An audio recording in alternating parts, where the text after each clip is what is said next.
अच्छा, जब आप लोग ऑपरेशंस पे होते हैं, मिलिटेंट से सामना होता है, तो किसी को मारने के पहले कभी सोचते हैं कि अरे यार छोड़ दे क्या? देखिए, ऐसा है कि जब आप लड़ाई में होते हैं, हम्म। जब आप कॉम्बैट ऑपरेशंस में हैं, जो सामने वाला इंसान AK-47 आपके ऊपर लेकर खड़ा हुआ है, हम्म। तो अगर आप इमोशंस दिखाएंगे कि अगर मैं, वो 18 साल का लड़का भी हो सकता है, वो हम्म। 25 साल का लड़का भी हो सकता है, वो 40 साल का तो नहीं होगा, मिलिटेंट इतने बूढ़े नहीं होते, बट अगर वो 17-18 साल का भी लड़का है और वो AK-47 लेकर आपके सामने खड़ा है, वो बॉर्डर से उस पार आपको मारने के लिए आया है, तो आपके दिमाग में कोई डाउट नहीं होता, क्योंकि मैं आपको समझाता हूं, ये एक माइंडसेट है, ये व्यूअर्स को समझना चाहिए। हम्म। अगर मैं उसको लाइन ऑफ कंट्रोल पे नहीं मारूंगा, तो सबसे पहली गोली जो उसकी चलो। राइफल से निकलेगी वो मेरे लगेगी। अगर मैं बच जाता हूं तो मेरे साथ वाले मेरे बडी के लगेगी। वो हम दोनों बच जाते हैं तो सिविलियन को मारेगा वो, थोड़ा सा अंदर आकर। वो सिविलियन बच जाता है, श्रीनगर में ब्लास्ट होगा, वहां पर सिविलियंस मरेंगे, हो सकता है हमारे टूरिस्ट घूम रहे हो सकता है लोकल्स घूम रहे हो। आपने उसको उधर भी नहीं मारा तो वो आएगा नई दिल्ली में, हम्म। यहां पर ब्लास्ट होगा, तो हमारा तो धंधा है उसको यानी उसको डिस्पैच करने का जहां पर सबसे पहले। और बता। हमारी जो टाइप की ट्रेनिंग है, जिसमें आपको बहुत ही मैं कहूँगा सख्त टाइप का वायलेंस, यानी मार काट के लिए तैयार किया जाता है। हमारे मन में कोई डाउट नहीं है कि हमको किसको मारना है और किसको नहीं मारना है। हम उस जगह पे जाते ही नहीं है जहां पर आपको कॉन्फ्रेंस करनी हो हम्म। या फिर कोई फ्लैग मीटिंग हो, वो हमारा रोल नहीं है। उसके लिए दूसरे लोग हैं, हम लोग मारने वाली फौज है। हम्म। आपने हमें इस्तेमाल किया है तो हमारा तो बैरल से गोली निकलेगी। कभी हम काउंट किया, कभी कितने ठोंक दिए थे? ऐसे ऐसे आप नहीं बता सकते कि कितने ठोक दिए। हाँ, ये मैं कहना चाहूँगा कि मैं कोई JNK में टूरिस्ट नहीं गया हूँ, हम्म। यानी कि हम काम करने के लिए गए थे, और भगवान की कृपा से जो मांगा था उससे बहुत ज़्यादा ही भगवान ने दिखाया, तो हाँ, कांटेक्ट तो ये टीम एफर्ट है, यानी कि हाँ, देखा है। कभी कोई ऐसा आतंकी मिला जिसको पहले से पता, आप जानते रहे हो कि ये इस हमले में शामिल था, और फिर मिला हो तो उसको बोल के मारा गया? देखिए, ऐसा है कि कई बार ऐसा, एक बार ही ऐसे ऑपरेशन में हुआ है कि जहाँ पर हम लोग, जब हमारी यूनिट, तब मैंने फौज ज्वाइन नहीं की थी, वो आतंकवादी हमारा सोर्स होता था। ये हम्म। बहुत पुरानी बात है। हम्म। तो जब नेक्स्ट टेन्योर में आया, तो हम जब नेक्स्ट टेन्योर में उधर लड़ने आए, तो वो दोबारा हथियार लेकर पुलिस से भागकर, वो STF में था, हम्म। वो वापस मिलिटेंट का कमांडर बन गया। यानी वो मिलिटेंट था, हम्म। सरेंडर किया, हमारे साथ ऑपरेशन किए, उसके बाद वो वापस मिलिटेंट बन गया, और फिर उसके बाद हमारी यूनिट ने उसको ठोक दिया। हम्म। तो रास्ता एक ही है और जाता एक ही जगह पे है। वो बस समय की बात है कि वो आज होगा, कल होगा, परसों होगा, 1 साल बाद होगा, लेकिन वो होगा जरूर। सो ऐसा होता है, ऐसा नॉर्मल है ये होना JNK में। कभी 1-to-1 किसी आतंकवादी से बात हुई, अगर उसके हाथ में हथियार ना हो या आपके हाथ में हथियार ना हो उस वक्त? हाँ, 1-to-1 इन द सेंस कि देखिए, सरेंडर मिलिटेंट्स के साथ तो हमने ऑपरेशंस किए हैं, क्योंकि वो STF में हैं, तो हम्म। काफ़ी ऑपरेशंस किए हैं, कैसा हम्म। क्या चलता है। 1-to-1 बातचीत रेडियो सेट्स पे हुई है, लेकिन अगर आप ऐसे पूछो कि आमने सामने वार्तालाप हो रही हो, दोनों के पास हथियार तैनात हैं और वो बात करें, फिर हथियार ही बात करता है वहाँ पर। तो हम्म। ऐसे आमने सामने कभी बात नहीं हुई है, बट हाँ, रेडियो सेट वगैरह पे उनकी बातें सुनी हैं जो हमने। ठीक है, उनका अपना कम्युनिकेशन है, हमारा अपना है। JNK में आप लंबे वक्त तक थे, हम्म। लोकल पब्लिक का सपोर्ट आप लोग को होता था? लोकल पब्लिक का सपोर्ट कम है, हम्म। कम था इनिशियली जब मैं दो। विश्वास नहीं है या डर है? दोनों चीज़ें आप मान के चलिए, हम्म। क्योंकि देखिए, मैं पहले भी बता चुका हूं कि जो मिलिटेंसी है, वो फौज के कैंप या फिर CRPF के कैंप से तो वो खाना खाते नहीं है। खाना तो उनको लोकली खिलाएंगे, हम्म। ठीक है, जो पैसा आ रहा है वो भी हमारा टैक्स कट के तो उनकी उनकी पेमेंट नहीं हो रही है। आप समझ रहे हैं?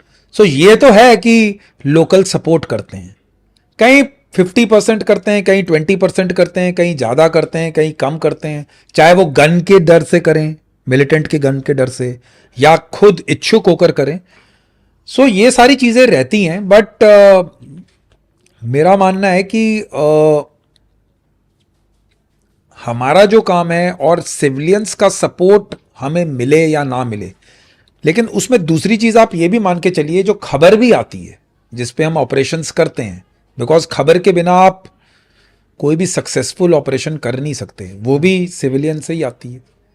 सो ये टोटली थोड़ा सा खिचड़ी टाइप का माहौल रहता है, जिसमें कोई किसके साथ है, कौन कहाँ पे है, पता आपके पास धोखा भी होगा, आपको सीखना भी पड़ेगा, आपको ऐसी जगह से खबर मिलेगी, कोई बच्चा बता देगा कि इधर 2 मिलिटेंट बैठे हैं, आपने उसको टॉफी दी थी, किसी को आप 4 लाख रुपए भी दोगे कि भाई बता दे खबर। सो ये बड़ी अजीब सी गेम। अच्छा, तो पहचान का कुछ जरिया है कि कभी कभार कि यहाँ पर पैसा खर्च किया गया या यहाँ पर कुछ लोग देखे गए, पहचानते कैसे हैं? जो खबरें आती है कि भाई बारामूला में 2 आतंकवादियों को पहचाना गया कि इस क्षेत्र में थे वो। देखिए, लोकल पुलिस के पास इनपुट होती है, लोकल आर्मी यूनिट्स के पास इनपुट होती है, बट अगर आप हमसे पूछोगे कि मिलिटेंट कैसे पहचाना जाता है, अगर हथियार है तो वो मिलिटेंट है। सिंपल आइडेंटिफिकेशन, जो सबसे आसान शनाख्त करने का तरीका है कि ये आदमी मिलिटेंट है कि नहीं, अगर हथियार है तो उसको हम पॉजिटिव आइडेंटिफिकेशन कहते हैं।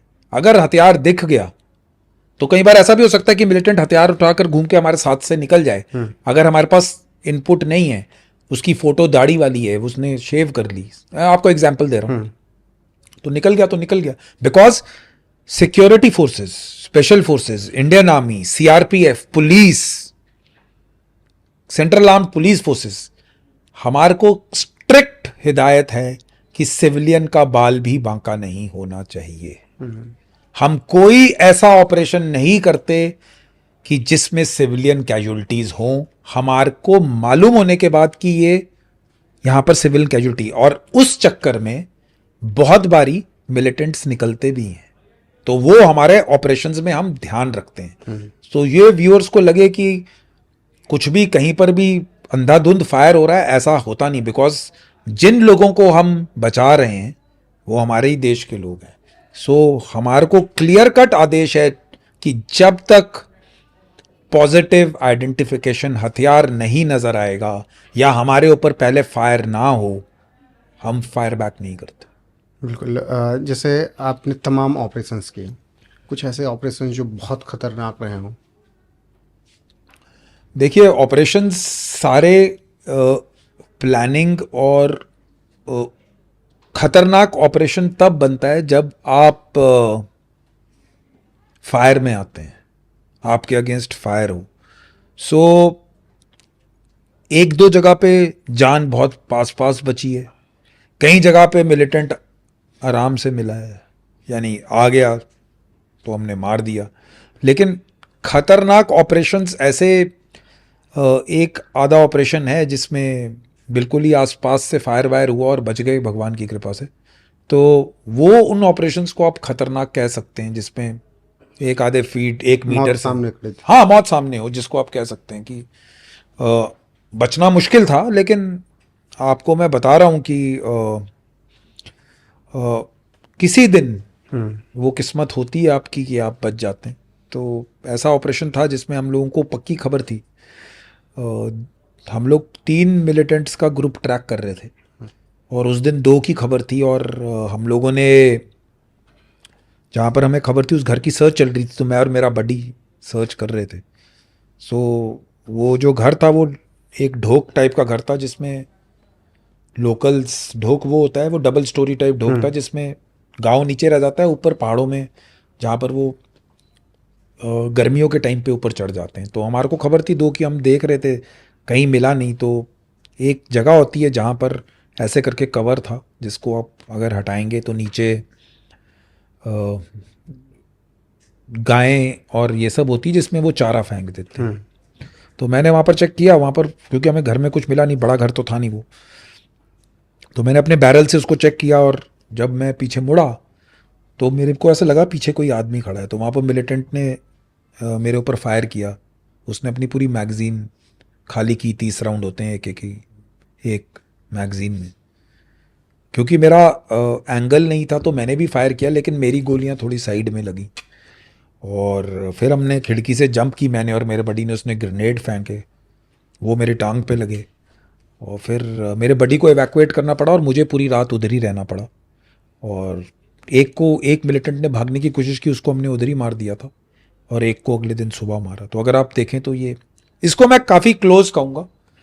बाकी कई जगह पे फायर हुए हैं, हमारे आसपास से गोली गई, बडी की डेथ हो गई। तो ये सब चीज़ें, ये सब कॉम्बैट में होता है, ऑपरेशंस में होता है। दोस्त को गोली लग गई जो साथी है, तो कभी रुकते हैं या फिर आगे बढ़ना अगर मिलिटेंट दिख रहा है? देखिए ऐसा है कि मेरा बडी था, उसको मिलिटेंट ने इतनी दूर से गोली मारी थी तो उसके बीपी पटका और जैकेट के अंदर से गोली लग गई थी, उसकी उधर ही डेथ हो गई थी। तो मेरी तब 2-2.5 साल नौकरी होगी और मुझे ऐसा लगता था कि मैं इस गाँव को आग लगा दूं, क्योंकि आप पिछली रात को आपने खाना इकट्ठे खाया है। वो एक ही स्लीपिंग बैग में, जब हम लोग 0 डिग्री टेम्परेचर में या -2-3 में कहीं पहाड़ों पे ऑपरेशन कर रहे हैं, तो हम लोगों ने इकट्ठे टाइम